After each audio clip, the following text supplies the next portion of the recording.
Mr. President, last week, on Memorial Day, you gave a speech at Arlington National Cemetery.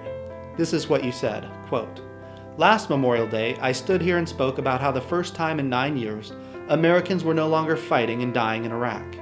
You also said that our troops were coming home from Afghanistan and that fewer Americans are making the ultimate sacrifice, and that's progress for which we are profoundly grateful. Sir, you also said that, quote, this time next year, we will mark the final Memorial Day of our war in Afghanistan. Sir, consistently absent in your remarks are any mention of what good we do in the U.S. military. Mr. President, those of us who have fought for and continue to fight for this country are looking for you to tell the world of our accomplishments, not just that we are dying for our country. Sir, dying for our country was not the objective, nor is leaving our accomplishment. Maybe you could talk about how we established representative government in 2 nations where brutal despots previously reigned. Maybe you could talk about how we helped realize freedom of speech, freedom of press, and protections for political opposition and religious minorities in areas where these institutions never existed before. Maybe you could share with the American people and the world that the Iraqi and Afghan governments have become allies in the war on terror.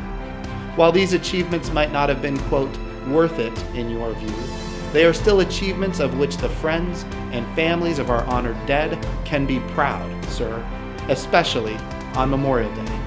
Mr. President, you would provide strong leadership if you would recognize the accomplishments of policies that maybe were not your own. It seems you believe that if you don't speak of what good we do in the military, the enemy will forget his evil ways and begin to love us. Sir, you cannot buy our security by appeasing our enemy.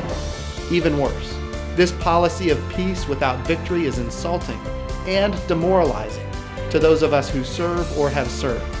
And you cannot create a false legacy of peace by de-emphasizing the accomplishments of our military. Now let's set the record straight. People who like war least are those of us who have to fight in them.